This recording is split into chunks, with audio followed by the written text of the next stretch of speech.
Roja cîhaniya medyaya dijîtal ji aliyê platforman û çeyên teknolojiyê Mashable ve di sîhê Hezîrana 2010 de hate destpêkirin. Armanca serekeya ragihandina vê rojê, pîrozkirina bandora ve guherîner a platformên dijîtal li ser ragihandina gerdûnî ye. Medyaya dijîtal ku îro ji hêla milyaran kesan ve bi awayekî çalak tê bikaranîn, rasterast bandorê li gelek deveran dike. Ji ragihandin û perwerdehiyê bigire heya bazirganî û civakîbûna rojan e.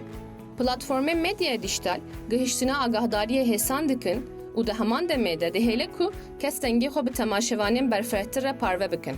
Lêbelê, ev qada bihêz a têkiliyê, xetereyên wekî qirêjiya agahdariyê, agahdariya xelet û tiryakbûna dijîtal jî bi xwe re tîne. Bi spor te kes dikin ku giringiya hişyariya bandorên psîkolojîk û civakî bi bikaranîna zêde ve girêdayî ye.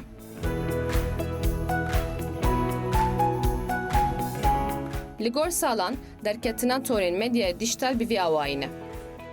1997 6degrees.com yekem tora civakiya rastîn hate damezrandin.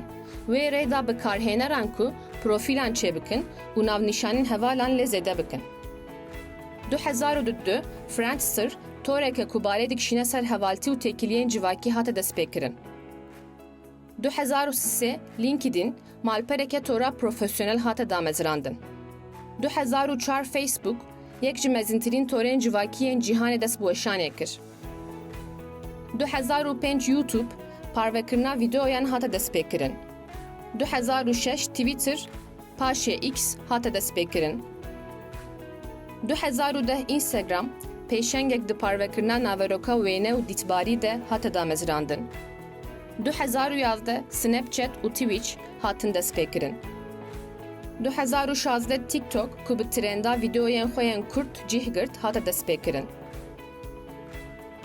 Di vê qonağê de têgeha xwendin û nivîsandina dijîtal derdikeve pêş. Tê tekeskirin ku bikarhêner hewce ne ku rastbûna naverokê bipirsin, çavkaniyan ve rast bikin û bala xwe bidin ewlehiya daneyên kesan e.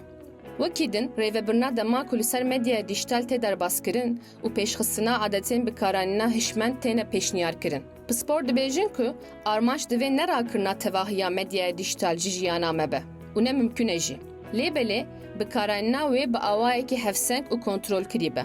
Rola rêberiya malbat û perwerdekaran bi taybetî girîng e ji bo misogerkirina ku bikarhênerên ciwan di cîhana dijîtal de ewletir tev bigerin. Roja medyaya dijîtal ya cîhanî ne tenê wekî pîrozbahiyek platformên dijîtal tê dîtin. Lê di heman demê de wekî derfetek ji bo jinû ve nirxandina bandora medyaya dijîtal jî tê dîtin. Ev roj, taybetî, peyamek gerdûnî di derbarê hewcedariya pêşxistina çandek û jiyanek dijîtal a saxlemtir de dide.